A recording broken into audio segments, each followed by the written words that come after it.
I don't think there's any right or wrong. I think it just depends on, if somebody wants to set the slider of agency in their life, if you want to move that slider all the way towards total responsibility, well, a byproduct of that is total freedom. Freedom is the byproduct of responsibility.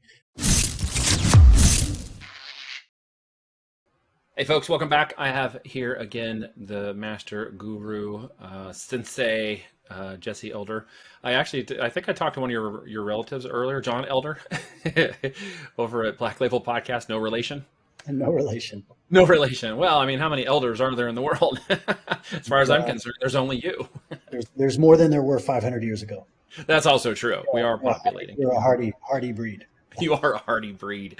Well, welcome back. This is the second edition, part two, whatever we want to call it, part two of our conversation, kind of extending on some of the things we started to unpack a little in the last call. I'm sure we could go on for hours about this, but we want to keep it around 2025 so people don't totally daze off on some of the concepts we're talking about, because in some minds, I know these are a bit radical, as well as a bit, how do you say that the right way? How would we say that the right way, Jesse? Slightly alien, slightly alien. There you go. That's a good word. Slightly uncomfortable. Very. But I found that it's uncomfortable for someone to the degree that they have either consciously or unconsciously given away their agency and made the decision that someone else knows better for them what's right for them. And, this is institutionalized. It happens in school. It happens in most of the major religions and most of the minor ones. It happens in social structures of relationships. Yeah. So there's this whole, people are basically front loaded in the first developing years of their life to look to others for guidance, external authority on just this sort of global level, meaning everything in life, someone else knows something better. And so I found that these concepts there's no middle ground on these. Someone is either pretty opposed to it based on how far they are on the agency scale, giving up their agency to others. It has nothing to do with their intelligence. There's very intelligent people who believe that others know better for them or what's right for them. But the more that somebody does accept or is just open to taking more radical responsibility for their own life, the more these concepts seem to appeal. So I don't think there's any right or wrong. I think it just depends on, if somebody wants to set the slider of agency in their life, if you want to move that slider all the way towards total responsibility, well, a byproduct of that is total freedom. Freedom is the byproduct of responsibility. Where someone lacks responsibility, there's been a lack, or when somebody lacks freedom, there's a corresponding lack of responsibility. And where somebody has tons of freedom, financially, time, creatively, emotionally, it's because they've taken a corresponding level of responsibility. Well, it's two different paths. I mean, we're talking about the idea that in one path, you're taking ownership, therefore freedom is on your mind, and you're willing to accept the consequences of said freedom goals, and getting out of a comfort zone that maybe feels a little bit more radical to you at this point. And then there's the Constitution, again, is that institutional capital going the other direction, saying, you're taking my guardrails away. I don't know how to operate. This is not the freedom I asked for. Right. Which feels very much like chaos and slipping down a hill you don't control. Disney, Netflix freedom I was watching on TV last night. Yeah, and so that you bring up a great distinction. I really think there is a difference. Maybe there are two sides of the same coin between freedom and liberty. And I just gave a talk on Sunday. We've got a community that's growing rapidly here, which we'll talk a little bit about today. But I made the distinction that freedom is the menu. Liberty is what you actually order. Freedom is just a concept. Liberty is what you activate and you bring into your life.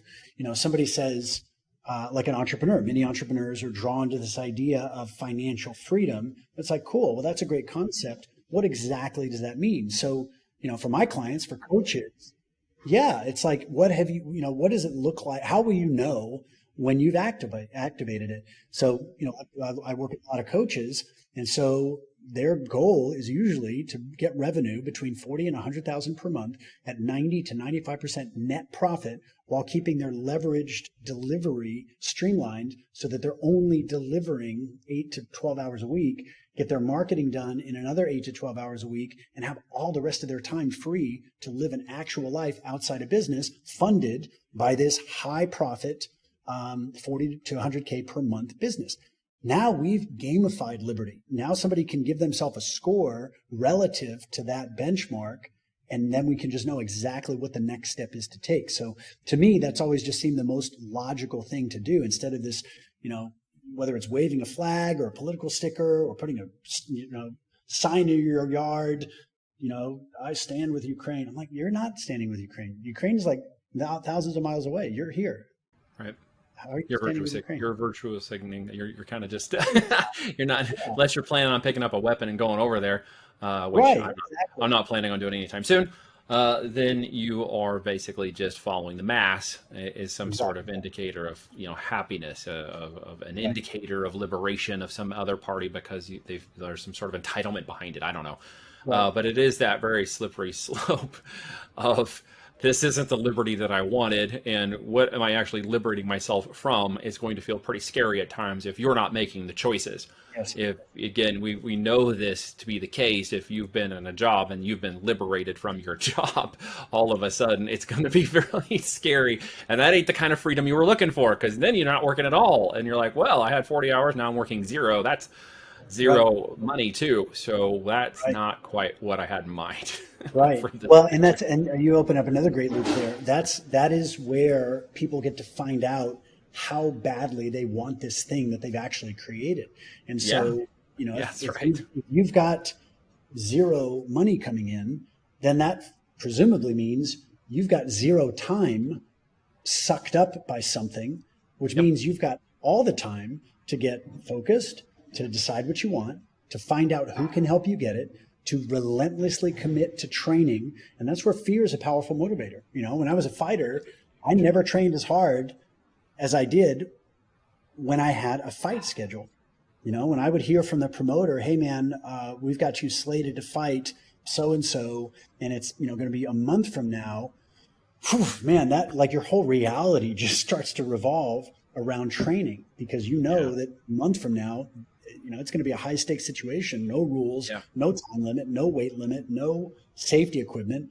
And you'll find out how good your training has been. And every second of training counts. So, I think Dan Sullivan said there's no motivation like no alternative. And I'm a big fan of that. Yeah, no, actually back against the wall, right? Whether or not you're fight or flight. Clearly, you're a fighter, and though we talk about the two differences, people who typically are entrepreneurial and are on that path of trajectory for freedom, time, sustainability, money, lifestyle, the goals that check the box. It's not always about the money, but sometimes it's about the emotional feeling, are the fighters, in my mind. I see people fighting in other ways, in their job, their life, their family, finances, sex, health, and wealth, and they don't understand those. They're fighting losing battles because they can't literally grab onto that. There's nothing tangible to hold on to in that place, right? They're grasping at straws, as the analogy goes. But I understand that. I understand putting yourself against the wall. I've been there. I've had to reinvent myself a couple times, come from 0 to from nothing and up. It's the entrepreneurial roller coaster. We're literally playing Mexican drink dominoes with our family the other day. We had this little competition. It was like multiple families going, and we're all in here playing. It's all competitive and win, win, win. And I'm just like, I'll win, like, at all costs, right?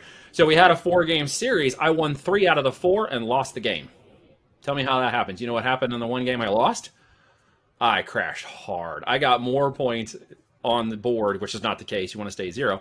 I zeroed out 4, and I crushed the 4th one. So I went hard up and down and lost the entire game, even though I won 3 out of 4 of the hands.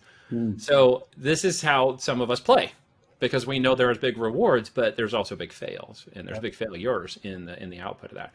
How does your group, and how are you wrestling with that where you are now with the people you're dealing with? Because I got to expect they're the kind of people who sometimes experience really highs and big lows too. Yeah, very, very much so. And I'm finding this across the board. So there's 2 main communities and groups that I'm working with. One is for coaches. We have a coaches community called the LXG, the Legion of Extraordinary Game Changers. And these are coaches that have been in the business for a while. They're 100K a year or more, some of them much more. And what I found is that by, again, use this word gamify, by gamifying their marketing, their selling, their service, and the long-term value of their relationship with these clients, we can reduce even the craziest amount of overwhelm and complexity into a actually entertaining, bite-sized, manageable game that they can win every single day. And man, it's just such a joy to work with these folks. We do Mindset Monday, Wisdom Wednesday. Once a month, we do Freedom Friday. And it's kind of conversations like this. Yeah. And just watching the obstacles just fall as a result of applying, frameworks and having a community that has accepted radical responsibility for their results. But on the other end of the spectrum, we've got a local community here in Austin that we had our fourth meeting. I think we've got like 60 members now. And nice. This is completely dedicated to gamifying liberty. And so there is some overlap here that I think your listeners will dig. So about a month and a half ago, I got really down the rabbit hole of doing business in the private realm. And, if you whip out $100 bill and you look on it, or any fiat currency, it says this note is legal tender for all debts, public and private. Yep. So it says there right on the cash, correct. There is public realm and there's a private realm. There are two jurisdictions in the United States. There is the federal jurisdiction, which is District of Columbia, which is it's basically like a homeowners association. And then there's the physical jurisdiction, the physical space of this land. And so if you're born in the United States, you are an American citizen. And then at birth, anybody born after 1933 has a corporation that is created that conveniently has the exact same name that they do. It's just in the all caps letter. And some people refer to this as the straw man. And that is the corporation for which you are the guarantor, and you are now doing business with the federal government. And so every offer of contract that's made, whether it's taxes, speeding tickets, any sort of fines or infractions, licenses of any kind, are all in the public realm in the federal territory. Right. But here's what's cool. And I'll give you a practical example. Texas has 254 counties. Austin is in Travis County, et cetera. 46 of those counties are dry counties, so they don't serve alcohol, or at least it's not legal to serve alcohol. And yet there are bars and restaurants that are operating full swing. They've got a thriving business with, amazing clientele. How do they do that? Well, what they do is they form a private member association, basically a private drinking club, and you sign a contract. And you are now doing business with the proprietor as individuals, as natural living beings operating in the private realm. And so then what the owner of the bar or the restaurant does is just drives to the neighboring county, goes to Costco, loads up on alcohol, drives back to their place, opens up, and just does business with their members. And the so-called like a country authorities, club, right? Similar things happen with country clubs and others. Yep, in private. There's so many examples, dude. I've been geeking out on this like crazy. A lot of people saw the movie Dallas Buyers Club with Matthew McConaughey about this AIDS patient. That was a private medical association, private member association. He says it in the movie. I'm not selling medicine. I'm selling memberships. Yeah. And so I just totally geeked out on this. Put in a couple dozen hours of study and research, and realized, wow, you can actually do this. And it's in the Constitution, 1st, 5th, I think 13th Amendment. Congress shall make no law prohibiting or interfering with the right to contract. And so if you and I, let's say you've got a product and I want to join your business or I want to be a customer, then the first thing I would do is sign a membership contract, which keeps our dealings in the private realm. And so that means we agree that whatever disputes we have, we're going to handle between us. That keeps us non-statutory compliant, which sounds awful and scary to some people. It's actually the most wonderful, liberating thing in the world. Right. So anyway, long story short, I realized I'm gonna do this. I'm gonna set up a private member association. So we've got our articles of association, we have our core principles, and we have a membership contract. And it's a ministry and lawfully defined as a faith-based organization. And the legal definition of faith, I think you'll appreciate this. The legal definition of faith is any strongly held belief, of which I have a few, you have a few. So you can operate a faith-based organization with articles of association. It is unincorporated. It stays in the private realm. And so this ministry that I created, it's called Mosaic, which stands for the Ministry of Self-Authorized Interdependent Communities. So people come in, they sign a membership contract, and they're in. And for the whopping investment of $0, they are now a member in this private faith-based organization. And so as long as they abide by these core principles, which are pretty comprehensive, but also very psychographically targeted, like we know who we want in this organization.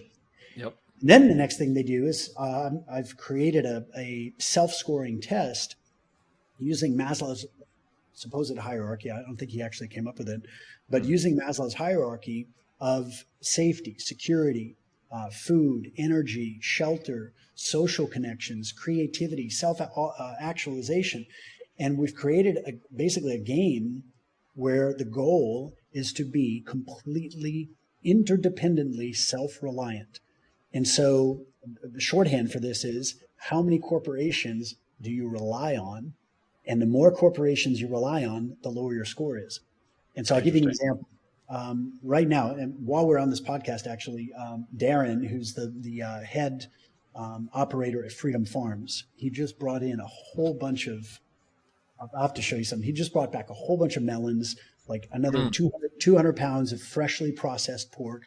And so my goal, I actually have to send you some. If you send Helen your address, I'll send you some. Yeah, I'd love to, man. Freedom Farms bacon. Thank you. I won't turn down bacon.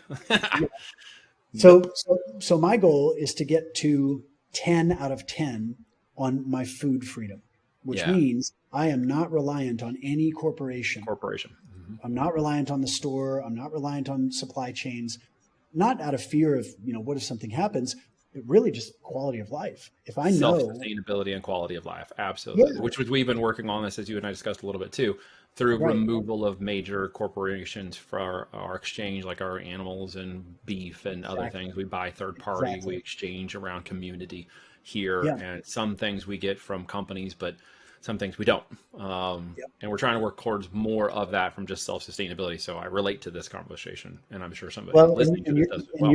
You're living it. And so let's say you go through this Mosaic freedom analysis, and let's say you're getting 20% of your family's nutrition from your garden, your farm, or people that you know and have a personal relationship with that's based on mutual value exchange.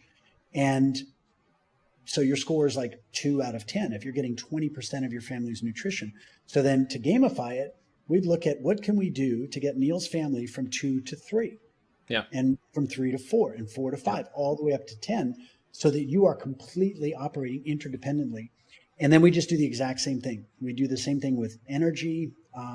I've got this plan to have a local solar farm. So people that want to set up solar panels and then just run their own charging service.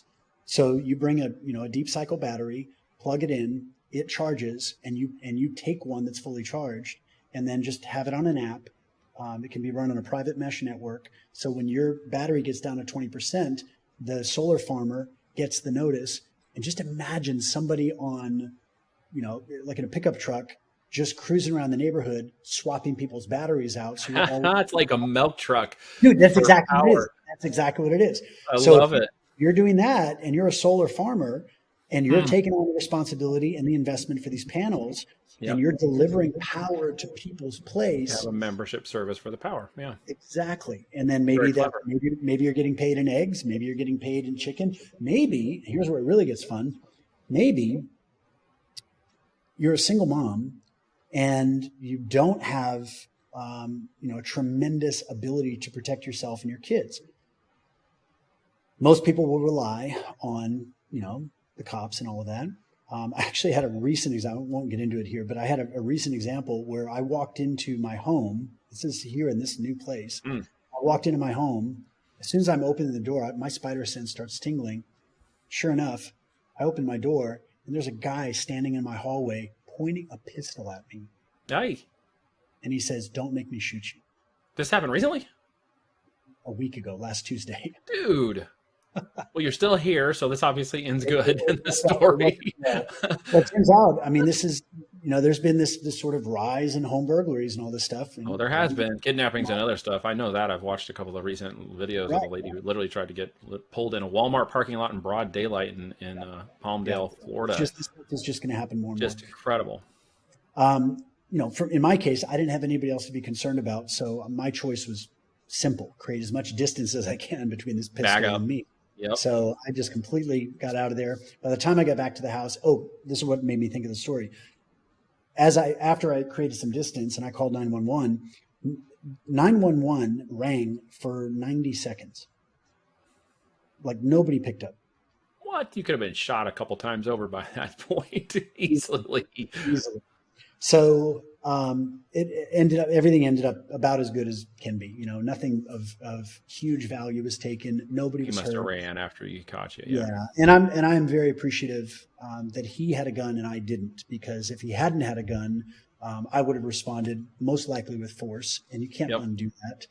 That's hard. If I'd been carrying in that moment, there would have most likely been a shootout, and you can't undo that. So all things being equal, I just got to be in really deep prayer that night and really feel compassion for this guy. Like, I don't know what's going on in his life that caused him to think that was a good idea, but I hope that he's okay, and I hope that things work out. The whole reason I bring that up is because if, going back to this single mom in this scenario, if she's running a solar farm or she's running a garden and it's got surplus, and then there's, a couple of guys who are ex-special forces, who want to add their very unique skill set to this local community and just run nice and friendly patrols. Checkups, patrols. Yeah, then she can go into their network of patrolled places, give food at an agreed upon level. They will add her house to the rotation. Their food score just went up and her security score just went up. So you're building community. At the simplest term, I think that's what it's called. Yep. I believe it's called community. Yeah, it's a foreign word. Crazy idea. Some of you might look it up in the dictionary and see what it actually means to have community, because there are needs that everybody has, even us, right? I'm not solar independent right now, but hopefully I will be soon. As I kind of work through some of these things on my own. But I love the concepts of sharing, of course, swapping, bartering, and trade, as we've done it around here by using the local farmers. Our community, as I mentioned before, has got Amish and Mennonites all around us. So from trade to service to barter to opportunities for food and chickens and ducks and goats and cows, and being able to do all that is one of the localized things. And high quality furniture. And high quality furniture, yes, and some really good butter. Yes. Although I can't eat dairy, but hey, it's really good from what I hear. And they make these really great jams. But there's just a quality of connectivity, which I love in this area. Now, what if I'm not living in a community? What if I'm living in the city and I'm listening to this going, okay, the HOA thing struck me a second ago and I laughed because what a stupid analogy, not you, but the analogy of a homeowner in equivalency of an association that has to do with our government. I just chuckled to myself because I ran into the HOAs in the past and how dumb that idiocracy is when you are literally able to be picked on by the HOA because they don't like something about you. In my case, it was my trash can was not in the right place. Right. And then it became a personal vengeance to who's got the biggest ego here as to whether or not they could force me to put my trash can where they wanted in the HOA and not do that to my neighbors. Literally, the guy whose trash can was 20 feet from me, they were giving me tickets and notices on the lawyers, and his was sitting right across from it. And I'm like, hey, did you get a ticket from the HOA for like a lawyer fee or something? And he's like, no. I'm like, what the heck? Yeah. So, there's that sort of nonsense, but the government does that to us too, which is where the laughter of myself, Well, that's why I thought it was funny. you said a really key point there. The government does this to us, or the It homeowners does association does this to us. We pay for it. actually do it to ourselves by unwittingly, unknowingly entering into contracts, or True. by refusing to refute the contract. I And enable them to do it to me in essence. right, well, it happens to everybody. It's Yeah. like you enter into a contract not really reading the terms and conditions. And that's what makes this whole private business, private member association, private medical association, private education association. Yes. That's what Yeah. makes all this so exciting, Very because much. you are not operating in the public realm except when it suits you, like Neo going into the Matrix to learn Kung Fu and then coming back out into the real world.